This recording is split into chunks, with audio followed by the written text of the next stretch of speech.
Vidéo numéro 2 dans notre série des ressources éducatives. Aujourd'hui, on parle du français, la matière du français. Quand on fait l'école à la maison puis qu'on veut enseigner à nos enfants des notions de français, quelles ressources éducatives on peut utiliser? On regarde ça ensemble aujourd'hui.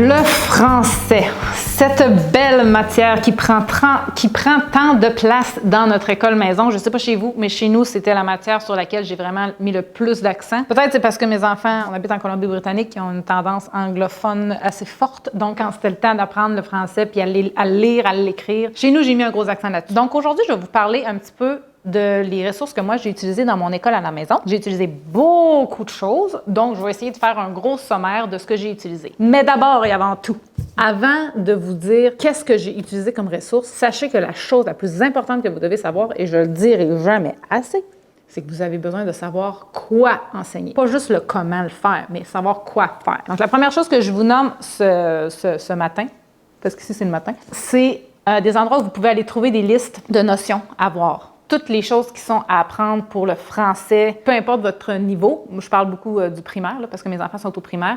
Je vous donne 3 endroits où vous pouvez aller trouver des listes de notions. Donc, la première, c'est sur le site du ministère de l'Éducation. J'ai déjà fait une vidéo qui parle du programme du ministère, de la progression des apprentissages, tout ça. Donc, je ne vais pas tout vous réexpliquer. Vous pouvez aller le voir. Je mets le lien ici en haut, mais sur le site du ministère, vous avez, selon le niveau de votre enfant, exactement toute la liste des notions, des choses que le ministère s'attend à ce que vous voyez avec votre enfant. C'est un document qui est fait pour les professeurs, c'est pas fait pour l'école à la maison en tant que telle, mais c'est supposé être les mêmes notions qu'on apprend, donc si ça vous tente de regarder un document, ça d'épais, avec ben de la théorie, allez sur le site du ministère, vous allez être comblé. Sinon, si vous êtes plus comme moi. Vous pouvez aller sur le site de Alloprof. Ça aussi, j'en parle dans la même vidéo. Je vous remets le lien en haut. Et la troisième ressource que je veux vous parler, c'est sur le site du Jardin de Vicky. Moi, je me suis abonnée à ce site-là. J'en parle souvent là, dans mes vidéos, vous allez voir. Sur leur site, je suis tombée là-dessus par hasard une fois. Je cherchais des fiches d'exercice pour le français à imprimer pour mes enfants. Puis, j'ai trouvé regardez, je l'ai imprimé parce que je veux vraiment aimer ça. Ça ici, c'était pour mon garçon de 2e année. C'était mon cahier de grammaire. Fait que là, c'est un cahier que le Jardin de Vicky offre à disposition avec toutes les notions théoriques à voir, avec des petits exercices pour chacune des notions. Ça se trouve être un cahier d'exercice, mais il y a la version juste théorique. Fait que tu peux imprimer le livre juste de la théorie. Moi, j'ai trippé là-dessus parce que c'est pas long, c'est comme 12 pages environ, puis c'est tout expliqué exactement qu'est-ce qu'il faut enseigner aux enfants. Comme ça, c'est pour le premier cycle, première année, 2e année du primaire. Il faut que l'enfant connaisse toutes les lettres de l'alphabet, les consonnes, les voyelles, les écrire en majuscules, en minuscules. L'ordre alphabétique, les mots, c'est quoi un mot, les syllabes, blablabla. Fait que tu as vraiment toutes les notions, puis c'est pas comme un document de presque 100 pages, comme le document du ministère.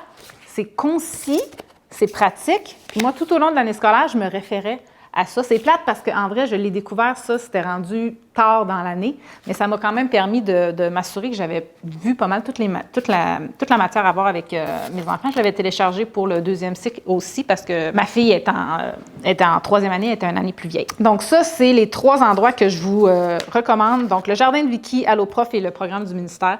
3 endroits où vous pouvez trouver quoi enseigner. Une fois que ça c'est fait. Deuxièmement, là, on peut trouver des ressources et trouver comment l'enseigner à nos enfants. Donc là, je vais vous montrer tout ce que j'ai. Premièrement, ça, c'est mon cartable. Puis ça, je vous donne un exemple. C'est le cartable de ma fille. Là-dedans, il y a de la théorie à enseigner. Là-dedans, il y a des exercices à faire. Fait que si on parle, par exemple, en français, une des choses quand même importantes, c'est l'orthographe, les listes de mots de vocabulaire. Le ministère recommande une certaine liste de mots de vocabulaire à apprendre par niveau. Et puis, il y a des profs dans la région, dans la province de Québec, qui ont fait des espèces de récapitulatifs, qui ont mis ça comme plus clair. Ils ont mis ça par catégorie. Il y a une semaine, on va parler du son on, fait que là, tous des mots avec le son on, mettons. Tu sais, d'affaire de clair, là, que c'est le fun. Ben, il y a des profs qui ont fait ça. Puis eux autres, ils se sont dit, ben, j'ai fait ça pour ma classe, mais c'est tellement bien fait. Je voudrais bien le partager avec tous les autres profs au Québec. Fait qu'ils ont mis ça sur Internet. Et là, je vais vous recommander 3 sites pour le primaire, encore une fois, où il y a des listes d'orthographe qui sont basées sur la liste du ministère. C'est utilisé dans les écoles. Là. Ça ressemble à ça. Voyez-vous, ça, c'était mes listes de vocabulaire pour mon garçon qui était en 2e année. Un site web qui s'appelle Les Super Profs. Je vous mets le lien dans la description sous le vidéo. Fait que c'est toutes des belles... divisées par semaine. Là, tu as des mots de vocabulaire. Puis ça, c'était pour ma fille qui, elle, est en 3e année. Ça, ça s'appelle l'orthographe au quotidien. Moi, j'y tiens. Le site web, c'est 2 profs, une passion, si je ne me trompe pas. Puis je sais qu'on peut aussi en télécharger pour le 3e cycle. C'est un autre prof qui a fait ça. Ça s'appelle la classe de Madame Mélanie. La classe de Mme Mélanie, moi, je ne l'ai pas utilisée parce que mes enfants étaient trop jeunes, mais elle aussi, elle offre des belles listes de vocabulaire comme ça. Mais ce qui est le fun, qui est encore plus le fun, c'est qu'il n'y a pas juste des listes de vocabulaire. Ils ont fait tout un programme autour. Ils ont fait plein d'exercices divisés par semaine selon les mots de vocabulaire à voir cette semaine. Il y a une dictée trouée à la fin de la semaine. Je ne les connais pas toutes parce que j'ai juste téléchargé puis imprimé ceux qui m'intéressaient, mais je pense qu'il y avait aussi des jeux. En tout cas, bref, comme par exemple, à chaque semaine, j'avais une dictée. C'est une dictée trouée. Fait que là, moi, je lisais la dictée à ma fille. En même temps, je lisais celle de mon garçon, je lisais celle à mon garçon. Puis eux, dans leur cartable, ils ont une section, parce que dans leur cartable, c'est divisé par comment dire, thématique. Il y avait la section dictée. Voyez-vous, ça, c'est ma fille qui avait fait ça ici. Tous les mots de vocabulaire qu'elle avait vus pendant la semaine, mais à la fin de la semaine, on les pratiquait, on faisait une petite dictée trouée. Puis il n'y avait pas de stress si elle avait des fautes, là.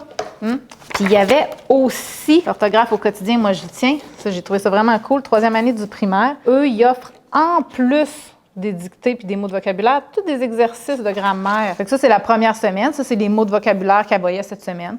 Puis là, ben, il y a des exercices. Qui suis-je? Je contiens 60 secondes. Ah, c'est un des mots qu'elle a vu, c'est le mot minute. Fait que là, elle écrit son mot minute. Fait que ça la fait toujours jouer avec ces mots de vocabulaire de la semaine. Trouve les mots qui contiennent 3 voyelles différentes. Une notion qu'on revoit. Écris en ordre alphabétique les mots suivants.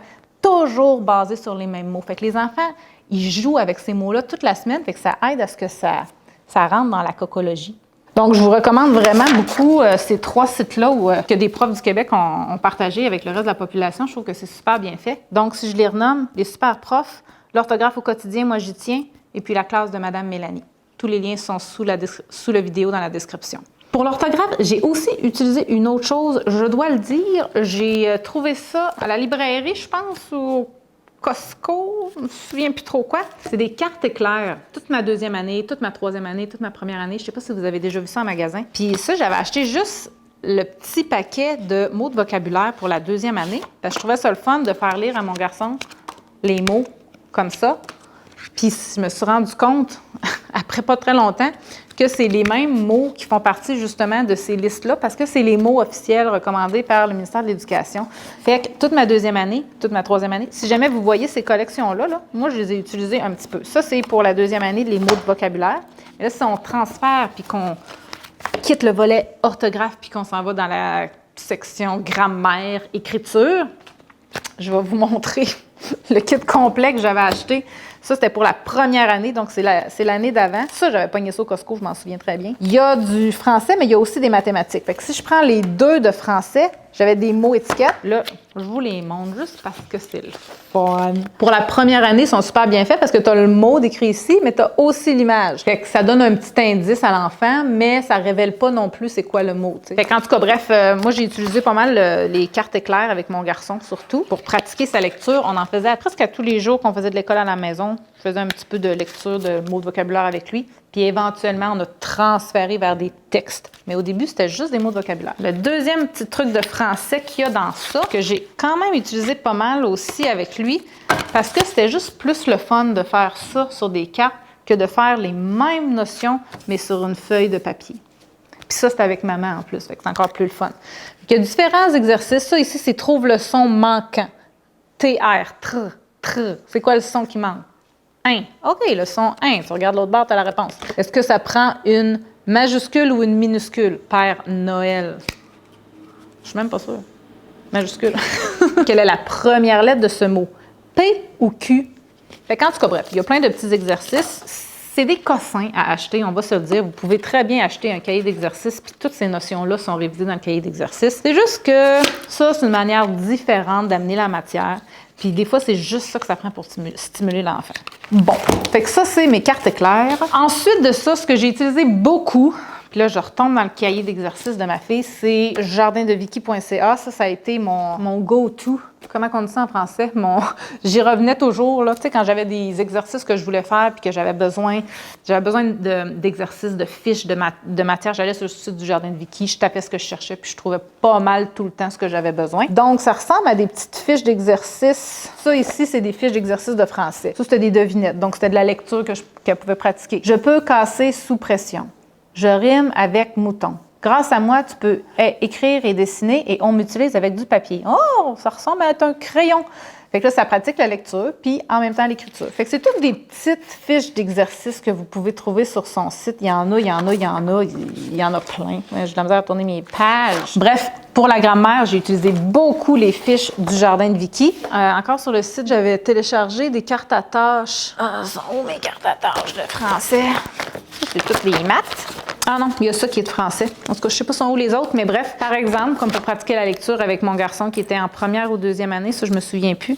C'est toute une liste de mots que j'avais découpés. Fait que c'est comme des mots étiquettes, finalement. Il y en a plein. Puis, il y a des petites images. Il fallait que mon garçon y mette les mots sur la table, qu'il fasse des bonnes associations. Fait que ça, c'est le genre d'activité que mon garçon pouvait faire seul, pendant que moi, je passais un peu de temps avec ma fille à faire d'autres exercices, d'autres choses. Donc, les cartes à tâches, très utile pour le travail autonome, quand les enfants s'organisent eux-mêmes pendant que tu es occupé avec un autre enfant. Toujours dans le thème de la grammaire, de l'écriture, moi, j'ai fait aussi beaucoup par moi-même des documents à Word là, où j'écrivais des petites questions, des choses que je voyais que mes enfants, il fallait qu'ils travaillent un aspect en particulier. Mais là, je me faisais des petits exercices moi-même, puis je leur imprimais ça. J'en ai fait plein. J'ai imprimé. Elles sont ici, les mots étiquettes, tu sais, des mots que je savais que je voulais jouer avec mon enfant, pas juste avec les mots étiquettes que j'avais dans les cartes éclairs. Je voulais qu'il soit capable de prendre les cartes puis faire des phrases. Au lieu d'écrire des phrases, mais là, j'y avais écrit plein de mots. Jeudi, c'est, attends un peu, on va enlever ça. Avoir, lire, bien, c'est, vous, est. Puis là, il prenait tous ces mots-là. Puis là, je disais, OK, compose-moi une phrase avec le mot tout. Comme, OK, c'est, tout, de, lire, blablabla. Tu sais, peu importe. Je t'aime. Ça, c'était très important. Ça. Bref, il y a plusieurs petits exercices que j'ai créés moi-même. C'est rien de bien, bien complexe. Mais quand on connaît nos enfants, des fois, on sait qu'est-ce qu'ils aiment. Moi, mon garçon prend un crayon puis se met à écrire un texte, là. Ce n'était pas quelque chose qui l'attirait au début. Fait que ça, c'était une manière différente d'apprendre à écrire. J'avais fait des chiffres aussi. Qu'est-ce qu'on faisait avec ça? 0 à 9. Je m'en souviens plus. Mais oui, on parle de français aujourd'hui, hein? Je voulais pas que ça revole, c'était pas ça le but. Bon, continuons. Dernière chose que je veux vous... En fait, avant de dire la dernière ressource, j'ai quand même des cahiers d'exercices. Ah, j'ai pas su de français. Parce que je sais pas il est où, mais j'avais acheté une coupe de cahiers que j'avais trouvé. Il me semble que c'était genre au Dollarama que j'avais acheté ça. Puis c'est pas les livres sur lesquels je me suis basée pour faire, mettons, la base de mon école maison. Mais une fois de temps en temps, je donnais des petits exercices qui venaient d'un cahier, puis ça faisait juste différent de tout le temps un peu les mêmes choses. Et puis dernière chose que je veux vous montrer, c'est ça ici. Ça, je les avais trouvés au Costco, mais je les ai vus, je me souviens plus où, là, ils sont en vente ailleurs. C'était une roulette de verbes. Bien pratique, ça. Quand ma fille, elle s'est mise à apprendre à écrire les verbes au présent, à l'imparfait, éventuellement au futur simple, tu as tous les verbes, là, autour, puis là, ben, tout dépendant où tu vas au verbe faire, ben là, tu as à l'indicatif présent, tu as les terminaisons, futur simple, imparfait, passé simple, puis avoir et être, les deux verbes auxiliaires, ça sont écrits ici vu que sont différents. Fait que, bref, ça a été quand même utile pour ma fille quand elle s'est mise à apprendre les verbes, juste parce que c'était le fun de tourner la roulette, on va se le dire, hein? Juste pour ça. Donc, je pense que sur ça, je conclus la section grammaire-écriture. Oui. Parce que vraiment, là, le plus gros, c'était vraiment le Jardin de Vicky. J'imprimais des fiches régulièrement. C'est vraiment là-dessus que je me suis basée le plus pour faire du français avec mes enfants. Ensuite de ça, pour la lecture. Bien, pour la lecture, là, moi, ce que je faisais, c'est qu'on allait à la bibliothèque. Là, je sais, les bibliothèques de ce temps-ci ne sont pas vraiment toutes ouvertes. Mais je suis certaine que vous avez des livres chez vous. Vous pouvez en prendre des livres chez vous puis les lire avec vos enfants. Juste ça, là, c'est tout ce que les enfants y ont besoin. J'ai utilisé personnellement beaucoup la collection Escalire. Je ne sais pas si vous connaissez, mais c'est tellement bien fait. C'est comme en maternelle, tu peux commencer à lire avec tes enfants. Puis ça va jusque... Écoute, je ne sais pas c'est quelle année, mais à la fin, là, c'est des livres avec beaucoup de texte. Alors que les premiers du début, ils ont comme 3 mots dans une phrase. Puis chaque page c'est la même phrase, mais il y a un mot qui change. Tu sais. C'est vraiment une belle manière pour les enfants de trouver leur niveau, puis après ça, de pousser un petit peu plus tout au fil des années. Collection Escalire. Très populaire. D'ailleurs, sur le jardin de Vicky, j'ai vu plein de fiches d'exercices en rapport à tel livre de Escalire. Maintenant, répondez à des questions suite à la lecture. Puis si vous n'avez vraiment pas accès à une bibliothèque ou à des livres en général, vous pouvez toujours aller sur Internet. L'application, c'est quoi? C'est Bookily, je pense, qui est une superbe application pour les jeunes pour apprendre à lire. Je pense qu'il y en a d'autres, honnêtement. Faites une petite recherche puis vous allez trouver. Puis sinon, trouvez des manières un peu originales. Vous pouvez écrire vous-même des petits textes qui parlent de vos enfants, par exemple. Là, tu rajoutes une petite photo, tu imprimes ça, comme, oh, lis-moi donc ça, voir. Ou vous les faites composer un texte avec vous que vous écrivez ensemble. Puis là, après ça, vous le faites relire comme souvent le même texte, même si on relit le même texte, by the way, en passant. C'est super bon pour les enfants de lire souvent le même texte, pas tout le temps le même texte, mais de relire quelques fois le même texte, ça l'aide à assimiler les mots de vocabulaire qu'il lit. De lire à voix haute aussi, c'est super bon pour les enfants. Je ne sais pas pourquoi, je pense que c'est parce qu'ils probablement qu'ils entendent ce qu'ils lisent, puis ça rentre mieux dans... Je sais pas, mais je sais que c'est super bon de lire à voix haute. Fait qu'il y a des petits trucs de même. Donc, on a vu l'orthographe, on a vu la grammaire, on a vu la lecture. Ce qui reste à voir en français, c'est la communication orale. Chez nous, la manière que j'ai fonctionné, c'est que, une communication orale, on dirait qu'on s'imagine tout de suite un exposé oral en avant d'une classe, mais il y a plein de manières qu'on peut faire ça autrement. J'avais trouvé ça sur le jardin de Vicky, encore une fois. Par exemple, quel est mon repas mystère? Fait que là, chaque enfant, je leur avais donné une copie. Là, ils font un dessin de leur repas préféré. Dans mon repas, il y a, je lui écrive des ingrédients. À quel moment de la journée mon repas se mange-t-il? Fait que là, il y a des petites questions en lien avec leur repas.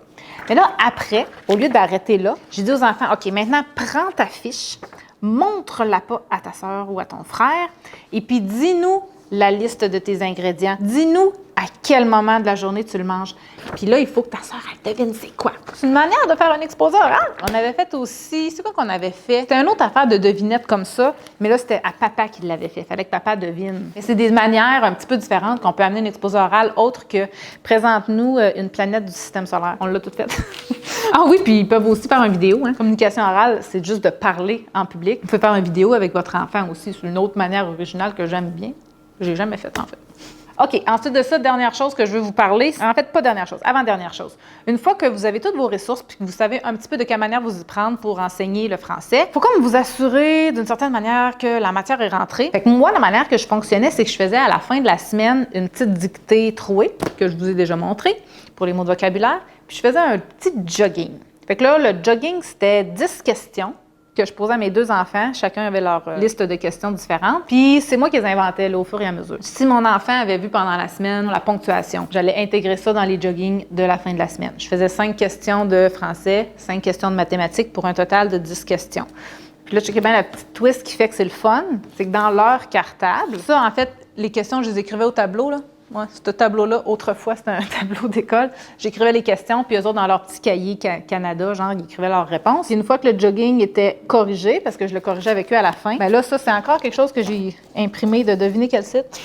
Jardin de Vicky. C'est mon suivi de jogging. Bon, là, c'est supposé être juste pour les mathématiques, mais moi, je le faisais aussi pour le français. À chaque semaine, ils coloriaient combien de réponses il y avait eu de bons sur 10. Fait que c'est le genre de petites choses qui les motivent à faire le jogging, parce que là, ils remplissent leur tableau. Puis devinez quoi? À la fin, ça fait un diagramme à bande. Fait qu'en plus, quand on est rendu à parler de diagramme à bande en mathématiques, vous pouvez leur dire, et voilà, on a commencé à avoir une notion que vous ne saviez même pas. Ha, ha, ha. Puis là, la dernière chose que je veux vous parler, c'est qu'une fois que tu es rendu à la fin de l'année, que tes enfants ont tout acquis la matière, non, qui ont toutes vu la matière, différence. Bien là, moi, ce que j'aimais faire, c'était une petite évaluation pour voir qu'est-ce qui était maîtrisé puis qu'est-ce qui n'était pas maîtrisé encore. Et donc, j'ai trouvé quelques évaluations sur Internet. J'en ai pas trouvé beaucoup. Fait que c'est pour ça que je vais vous partager ce que j'ai trouvé.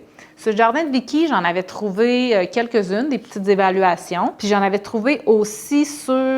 Ah oui, sur Génie Publication. J'ai fait une vidéo, dans le fond, c'est dans mon vidéo de l'explication du programme puis de la progression des apprentissages du ministère. À la fin, je parle sur le site de Génie Publication, il y a une révision de la matière de chaque année au primaire. J'en parle dans la vidéo qui est ici en haut, à la minute que je vais faire apparaître ici.